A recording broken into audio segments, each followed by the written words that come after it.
예, 재외국민협력위원장이라고 하면 네. 우리나라 이제 그 재외동포들이 한 750만 명 정도 됩니다. 네. 그 중에서 19세 이상 선거권을 이제 행사할 수 있는 우리 재외국민이 한 220만에서 230만 정도 이렇게 됩니다. 거기에는 영주권을 가지고 있는 재외국민이 있는가 하면 일시적으로 우리 한국에 이제 거소를 가지고 있으면서 일시적으로 이제 파견 나가서 재외 부재자 투표를 하는 사람을 포함한 숫자가 이제 한 220만에서 230만 정도 됩니다. 그래서 이분들에게 대해서 우리 한나라당의 그 정책이라든가 이런 것을 이제 홍보도 하고 또 한나라당의 어떤 지지를 끌어내기 위한 활동을 이제 하는 것이 목적으로 하고 있습니다. 예, 지금 우리 이제 총 등록 대상자 중에서 한 223만 명 정도가 됩니다만 그 중에서 이제 12만 한 3천 명 정도가 등록을 해서 전체적으로 봐서 최종 등록률이 이제 5.5% 정도 이렇게 됩니다.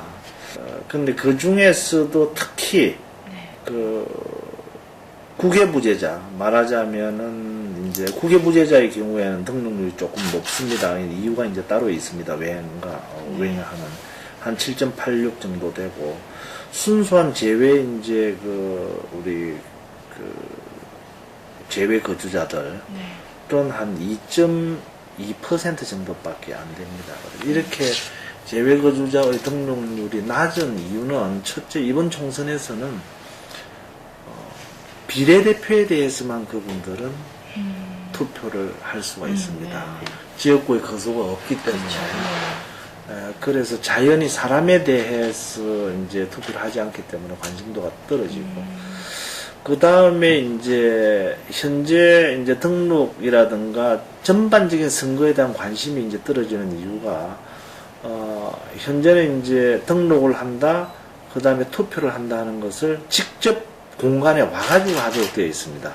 그래서 투표를 하기 위해서는 등록할 때 한 번 와야 되고 투표할 때 한 번 와야 되고 두 번을 하게 됩니다. 그런데 뭐 호주라든가 또는 유럽이라든가 또는 미국이라든가 이런 데는 보면 드라이브를 해서 한 뭐 서너 시간 또 어떤 데는 비행기를 타고 직접 가서 등록하고 또 투표를 해야 되기 때문에 그런 이제 투표의 편의성이 현격히 떨어짐으로 해서 이런 투표율, 등록률이 저조한 것이 아닌가 이렇게 됩니다. 보아집니다. 아무래도 대선 때는 이제 재외 우리 그 동포들의 대선에 대한 어떤 그 관심이 높기 때문에 아마 참여율이 더 높아지지 않을까 이렇게 보고 그것과 병행해서 저희들도 선관위를 중심으로 또는 그 국회에서 그 투표율을 높이기 위한 어떤 편의성을 제공하기 위해서 여러 가지 제도라든가 법안 이런 것들을 이제 제도 개선을 해야 됩니다. 그래서 그 중에 하나가 이제 그 등록은 이제 현재도 이제 재외 부재자, 국외 부재자인 경우에는 이제 우편 등록을 할 수 있도록 되어 있거든요. 그래서 재외 국민들에게도 마찬가지로 우편 등록을 할 수 있는 그런 제도를 좀 트자 이런 것. 그 다음에 투표를 할 때도 투표가 지금 현재 총선에서는 3월 25일부터 4월 2일까지 6일 동안에 걸쳐서 하게 됩니다. 우리나라 국내에서는 4월 10일 날 하고 하지만 그래서 오는 시간도 있고 하기 때문에 그래서 그 기간 동안을 이제 그 공간에서만 과연 투표나 등록을 해야 될 것인가 하는적인 문제가 됩니다. 그래서 순회 투표라든가 하루는 무슨 예를 들어 시카고가 있으면 시카고에서 하루를 한다 아니면 그 인근의 도시로 옮겨가서 하루를 한다 뭐 이런 식으로 할 수 있는 방법도 지금 강구 중에 있고 또 투표 시간 자체가 이제 오전 8시부터 오후 5시로 이렇게 되어 있습니다.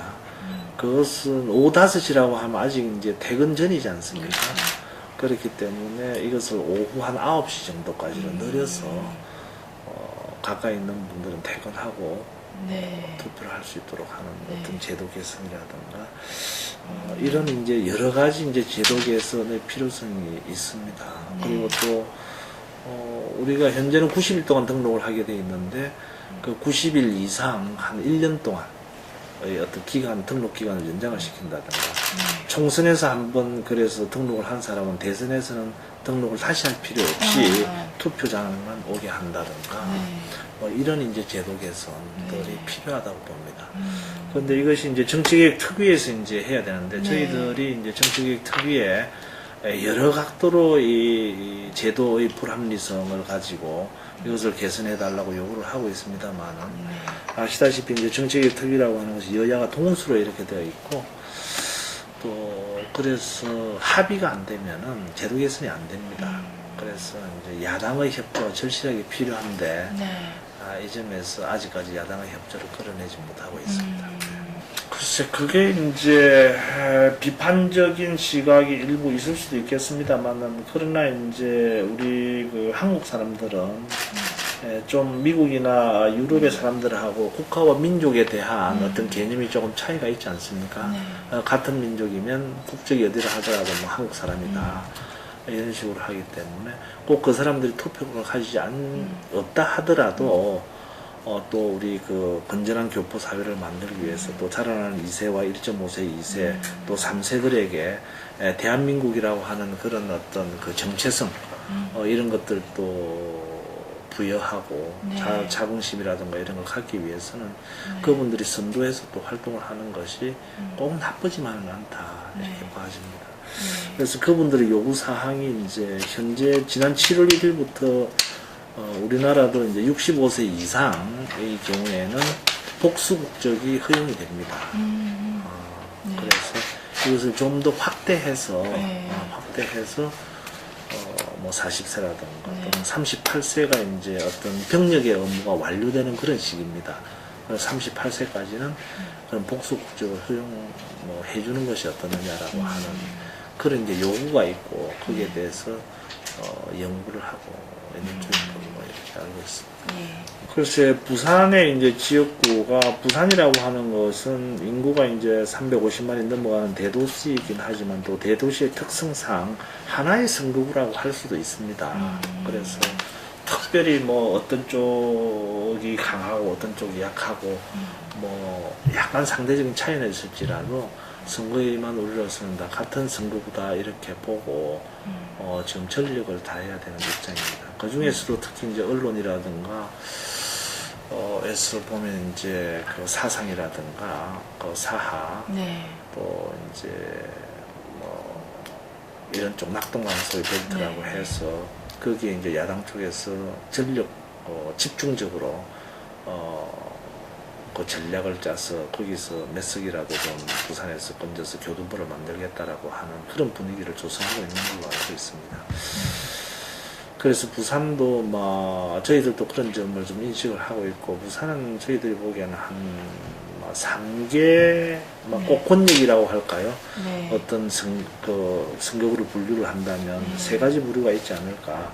야당이 총공세를 퍼붓는 사상지역 같은 이런 지역이 있는가 하면 약간 조금 상대적으로 안정된 지역이 있고 그 이외에는 한나라당 또 그 후보자들끼리 난립을 해서 이렇게 좀 분위기가 산만해지고 있는 이런 이제 대충 세 가지 그룹으로 이렇게 나눌 수 있을 건데 어쨌든 저희들이 그 빠른 시간 안에 이제 공천이 완료가 돼가지고 전열을 갖추어서 그쪽 야당의 공세를 차단을 하고 부산에서 승리를 거둘 수 있도록 최선을 다해야 되겠다라고 하는 생각을 하고 있습니다. 그러나 무턱대고 이제 그 공천을 할 수는 없는 거고 그 지역마다 거론되는 사람들을 대상해서 또는 필요하다면 인재 영입을 통해서 면밀한 어떤 시뮬레이션, 여론조사 이런 것을 통해서 승리할 수 있는 그런 후보를 이제 고르는 그런 작업을 중앙당에서 하고 있는 걸로 알고 있습니다. 그래서 그런 것이 전열이 되면 우리가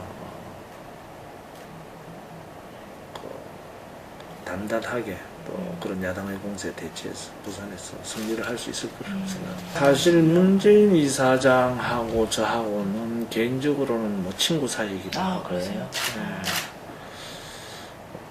인간적인 면이라든가 성품이라든가 훌륭한 사람입니다. 다만 이제 정치적인 역량에 대해서는 이제 처음 시작하는 만큼 어떻다라고 제가 평가하기에는 적절하지 않습니다만 어쨌든 뭐 언론이라든가 통해서 어떤 대권 후보로 이제 일단 부각이 되고 있으니까 저희들도 거기에 전력을 다해서 그 바람을 차단하고 꺾을 수 있도록 사람을 내보내야 되겠죠. 지금 이제 거론되고 있는 사람들이 대체로 이제 노무현 대통령의 그 후계자들이라고 할까, 지지자들, 노무현 대통령 후광을 받아서 나오는 분들 아니겠습니까? 그래서 이제 이분들 같은 경우에는 이제 노무현 대통령이 이제 부산 상고를 나왔고 또 김해 봉화 부산과 인접한 거기 출신이고 또 아무래도 그러다가 보니까 이제 부산에서 이제 어떤 활동을 하다가 보니까 지인들이 이제 형성이 되고 그 사람들이 정치 세력화되고 또 이제 부산의 언론도 이제 환경이 좀 이제 우리 새누리당 극히 우호적이지는 못하다 하는 그런 점들이 좀 있긴 합니다만 그러나 그래서 아마 친노에 관계되는 사람들이 집중적으로 나오지 않느냐 이렇게 봤습니다. 그러나 한편 저는 정치를 하면서도 우리가 과거에 우리가 했던 어떤 흔적들 이런 것들에 대해서는 좀 잘못된 것이 있으면 반성도 하고 뉘우칠 줄도 알고 이래야 되는데도 불구하고 지금 현재 상황에서 노무현 대통령 인간적인 어떤 것은 차치하고라도 어떤 정책적인 실패로 인해 가지고 국민들이 상당한 고통을 그러니까 겪었고 말하자면은 잃어버린 10년의 어떤 중앙에 있었고 한데도 불구하고 지금 다시 그것이 아무 일도 없었던 것처럼 나와서 다시 새를 구축한다는 것은 바람직하지 못한 거 아니냐 이렇게 보고 있습니다. 지금 우리가 부산이 어려워지는 그 한가운데 이제 문재인이라는 사람이 있으니까 사상에 어떻게 이제 그 바람을 꺾고 그 사람을 꺾느냐에 이제 관심이 있지 않겠습니까? 그렇다면 우리가 가지고 있는 여러 가지 경우의 수를 다 가지고 시뮬레이션을 해보고 거기에 가장 적합한 사람을 뽑아서 공천해야 되기 때문에 시간도 걸릴 뿐만 아니라 그런 과정에서 자연스럽게 이런 사람 저런 사람의 이름이 거론이 됩니다. 그래서 홍준표 전 대표의 이름도 거론이 되고 김무성 전 원내대표의 이름도 거론이 되고 이런 과정에서 이제 과연 거기에 건물급을 붙여서 큰 이슈로 만들어서 하는 것이 유리한 것인지 아니면은 지역 밀착형의 어떤 그 구도로 가는 것이 유리한 것인지에 대해서도 당에서 적절하게 검토를 해서 결론을 내리려고 합니다. 저는 제 개인적으로는 이제 부산 쪽에서 일어나는 바람이니까 부산에서 막아야 되지 않느냐. 지역 밀착형으로. 지역 구도의 밀착형, 지역 구도로 가는 것이 맞지 않겠느냐 이렇게 봐집니다. 이 부산저축은행이 무슨 선거에 임박해서 그런 이제 결론이 나긴 했지만 이 문제가 불거진 것은 벌써 한 그 1년도 훨씬 전에 일어났던 것이고 저도 그 농사하는 현장에 이제 가보기도 했습니다만 국회의원으로서 참 곤혹스러운 이제 법안인 것만 틀림이 없습니다. 한쪽은 정부의 어떤 잘못으로 인해 가지고 정부의 관리 감독의 소홀로 인해 가지고 그것도 어려운 사람들이 피해를 본 것을 국회가 내몰라라 할 수 있겠느냐 하는 그런 측면이 있는가 하면 또 이제 이런 걸로 인해서 어떤 형평성 차원에서 다른 영역에까지 파급될 여러 가지 이제 효과를 이렇게 본다고 하면 과연 이렇게 하는 것이 맞는 것인가 하는 그런 여러 가지 고민이 있습니다만 그것 때문에 정무위에서도 대단한 고민을 하고 국회의원들도 했습니다. 그러나 이제 드러난 여러 가지 것들이 실질적으로 관리감독의 어떤 그 책임이 분명히 있는 것만 틀림이 없고 그걸로 인해서 피해를 본 사람들에 대해서는 정부가 거기에 대한 어떤 최선의 어떤 그 노력이라든가 해서 좀 보완을 해드려야 되지 않겠느냐 하는 그런 생각을 가지고 있습니다. 네. 저는 지금 이제 당명은 마음에 듭니다. 네. 저는 원래는 당명은 바꾸지 않는 것이 좋다. 음. 이렇게 이제 주장했던 사람이고, 당명 네. 바꾸는 것에 대해서 반대를 했던 사람입니다. 그러나 네. 의원총회라든가 정부위원회를 거쳐서 당명을 바꾸기 한 이상, 또, 그리고 또 그 결론에 따라서 이제 비대위라든가 또 전문가들이 이렇게 만들었고, 또 만들어낸 그 의미라든가 형상이라든가 하는 것이 처음에는 이제 사람들이 새로운 것이 이제 와닿으니까 좀 거부감이 좀 있었던 것도 사실이지만, 그러나 네. 시간이 지나면서 오히려 한나라당보다 새누리당이라고 하는 이름이 오히려 더 친근하고 부르기도 쉽고 네. 익숙하게 되지 않을까 이렇게 생각을 하고 있습니다. 네. 그리고 이게 또 성명 철학적으로도 괜찮다네요. 예. 왜냐하면 이제 한나라당이라고 하면 이제 불에다가 흙을 끼얹는 그런 어떤 뜻이라고 하면, 새누리라고 하면 불에다가 금을 넣는 더 단단해지는. 하는 그래서 뭔가를 만들어내는 네. 주형하고 주조하고 하는 그런 어떤 뜻도 있다고 하니까 아마 이 이름 당명을 바꿈으로 해서 여태까지 우리 한나라당 때 가지고 있던 여러 가지 이제 문제점들이 좀 해결이 되어서 새로운 어떤 변화의 모습을 국민들한테 확실히 보여주고 지지를 받지 않을까 이렇게 예. 생각을 합니다. 예. 그래서 원내 정당화라고 하는 말은 과거 이제 천막 당사 시절부터 네. 박근혜 대표가 부르짖던 세 가지 어떤 자기가 추구하는 가치 중에 하나입니다. 그때도 원내 정당, 정책 정당, 디지털 정당 이렇게 세 가지 구호를 내서 국민들한테 이제 호소를 했거든요. 네. 그래서 그렇게 하는 이제 중요한 이유 중에 하나가 당이 이제 중앙당이 구성이 되고 이러면 아무래도 거기에 대한 비용이 들어가고 하니까 그 비용을 이제 조달하는 과정에서 국민들에게 어떤 그 국민의 세금으로 뭘 한다든가 아니면 다른 어떤 그 편법이라든가 불법의 그 여지 국민들 네. 눈에 보기에 바람직하지 않은 그런 어떤 편법을 사용해서 이제 조달을 하는 그런 폐단이 있기 때문에 그것을 간소화하기 위해서 국회가 원내 정당화하는 것이 바람직하다는 그런 취지를 가지고 있습니다. 그래서 그런 것들은 꾸준히 이제 연구를 해야 될 그런 입장이고, 그 외에 방금 이제 그 경제 민주화 뭐 이런 표현을 쓰셨는데, 그건 박근혜 대표가 늘 하는 이야기가 자기에게는 이념이 없다고 이야기하지 않습니까? 진보나 보수나 이런 것보다는 오로지 국민의 어떤 안위와 윤택함과 국민을 위해서만 그 보는 정치를 하겠다라고 했으니까, 뭐 보수든 진보든 나라라든가 어떤 사회의 발전을 위해서 각기 장점들을 가지고 있고 또 단점이 있는 거 아니겠어요? 그래서 우리가 보수와 진보로 나눠서 나는 보수니까 반드시 이렇게 행동해야 된다. 나는 진보니까 반드시 이런 가치를 추구해야 된다. 이런 것은 국민을 위해서 바람직하지 않다라고 봅니다. 그래서 각기 가지고 있는 장점들을 국민들의 좋은 것인 것 같으면 보수는 진보든 아우르기도 하고 또 채택을 해서 같이 가야 되는 거 아니냐. 이런 관점에서 아마 그런 말씀을 하시고 그런 정책을 추진하고 계시는 것 같습니다. 그 중에서 이제 특히 경제정책 같은 것들은 우리가 이제 아무것도 없을 때 이제 경제 성장을 하는 과정에서 대기업 위주, 재벌 위주의 경제 정책을 해왔지 않습니까?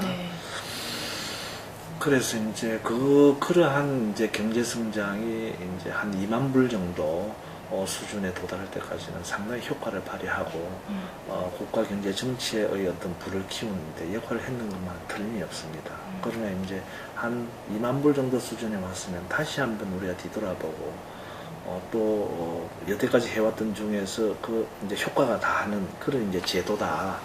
그러면 이제 조금 파라다임을 바꾸는 필요가 있다.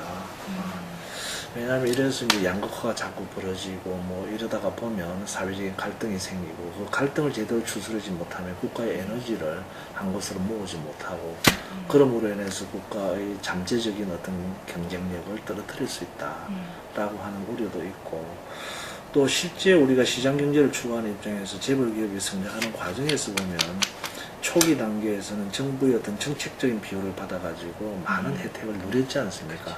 그거 자체가 시장 경제의 원리에 어긋나는 거거든요. 그렇지 않습니까?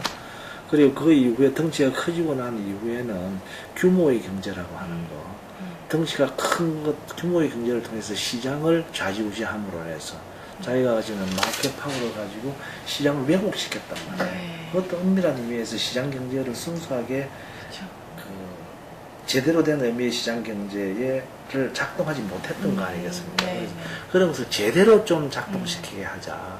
그래서 시장 경제가 힘이 있는 자나 없는 자나 시장 경제의 논리에 의해 가지고 품질이 좋으면 더 많은 수요자가 생기고 또 네. 가격이 높아지고 네.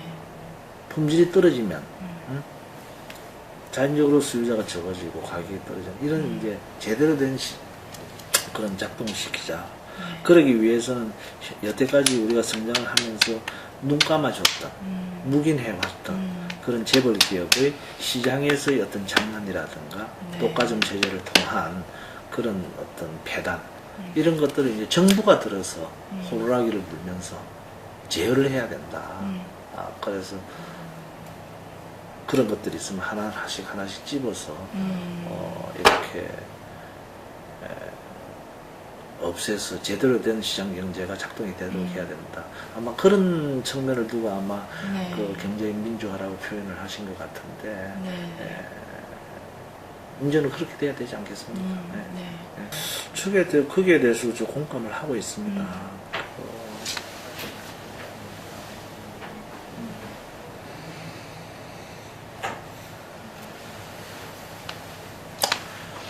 지금 이제 예. 우리 국민들의 요구 자체가 선출직이긴 하지만 제대로 이제 그 매너리즘에 빠져가지고 제대로 일을 하지 못하는 사람이라든가 효율적으로 작동하지 못하는 이런 사람들은 좀 물러서 달라라고 하는 거 아니겠습니까? 네.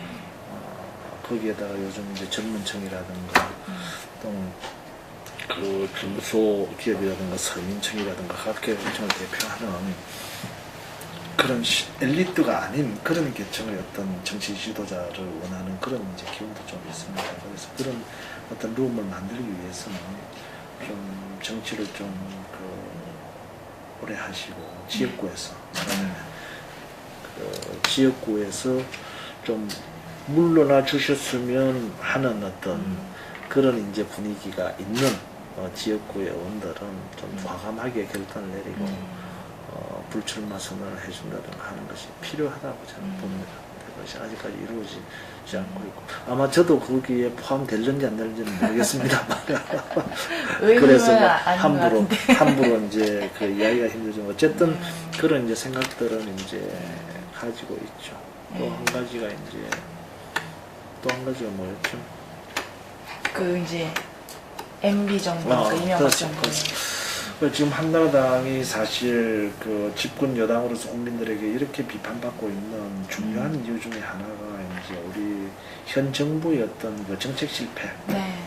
또 국민에게 신뢰를 주지 못했던 이런 것들 때문에 그런 거 아니겠습니까? 그래서 여기에 대해서도 현 정부를 만들었다든가 또 현 정부의 어떤 정책에 중추적인 역할을 하는 상징적인 사람들이 있을 겁니다. 네. 그런 분들은 스스로 이번에만큼은 참여하지 않는 것이 정치에 대한 도의가 아니냐 그렇게 봅니다.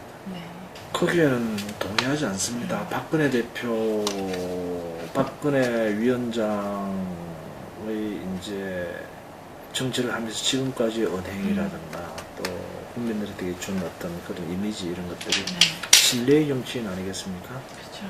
말을 하면 그대로 실천에 옮기는 그것이 이제 그 신뢰를 쌓아서 국민들의 지지를 받고 있고 그런 행동은 앞으로도 계속될 거라고 봅니다. 그래서 시스템에 의해서 그분이 공천을 하겠다고 말씀하셨다라고 하면 그런 것들이 그대로 지속될 것이다라고 우리가 믿어야 됩니다. 그리고 그렇게 할 것이다라고 저는 믿습니다. 네. 그래서 본인도 뭐 힘 있는 누군가가 공천에 관여할 수도 없고 해서도 안 됐다라고 뭐 누누이 말씀하셨고 그래서 공천 심사위가 구성이 되면 거기에 어떤 기준들이 만들어질 겁니다. 거기에 따라서 오로지 국민의 눈높이, 지역구 국민들이 어떻게 생각하고 있는가, 네. 또 전체 정치 구도 뭐 이런 것을 봐가지고 정말 친이 친박 이런 구별 없이 아마 공천 작업이 진행되리라고 봅니다. 네. 이제 야당이 그렇게 주장하는 것은 오로지 그 선거용이라고 봅니다. 그리고 미국에다가 그 서한을 보낸 것 자체도 네. 정치적인 목적에 의해서 그렇게 된다고 봅니다. 만일에 예를 들어서 정권이 바뀌어가지고 그런 만일의 일들이 저는 이루어지지 않는다고 봅니다. 그분들도 예. 네. 그렇게 하지도 않는다고 봅니다. 그분들이 왜냐하면은 국가의 어떤 그런 것을 맡아가지고 우리나라 같은 경우에는 그 뭐 부존 자원이 있으니까 무슨 그래서 수출을 통해서 다른 나라들하고 경쟁을 통해서 먹고 살 수밖에 없는 나라인데 거기에는 가장 중요한 것이 신뢰, 상대가 우리를 어떻게 인정해 주느냐, 어떻게 믿음을 가지고 대하느냐에 따라서 그런 거래 행위가 이루어지지 않겠습니까? 만일에 그러한 신인도에서 만일에 외국의 많은 사람들이 대한민국을 믿지 못한 나라다라고 만약 인정을 한다면 그런 어떤 상업적인 거래라든가 이런 것이 이루어질 수 있겠습니까? 그렇게 되면 아무래도 수출이 막히게 되고 하면 우리나라의 어떤 경제적인 상황이 굉장히 극도로 악화되고 어려워질 것이다. 그리고 국가로서 그런 일은 있을 수 없는 거 아니겠습니까? 그래서 그분들은 그냥 선거용으로 그렇게 하는 것이다. 막상 또 왜냐하면 그렇게 바뀌면은 우리가 생각할 수밖에 없는 것이 예. 논리적으로도 그렇고 또 과거의 행위를 보면 이 FDA라고 하는 것이 노무현 대통령 때 시절 노무현 대통령 때의 핵심적인 역할을 한 사람들이 FDA는 반드시 해야 된다고 주장하는 그런 근거들이 많이 있지 않습니까? 그런데 지금 이제 선거가 되고 야당의 입장에서 또 말을 바꾸면 또 이런 것을 보면 또 만일에 집권을 하면 또 그런 말이 또 바뀌어질 가능성이 있다. 그래서 오로지 이제 선거용으로 그런 것을 하는 것이다. 이렇게 생각을 하고 있습니다.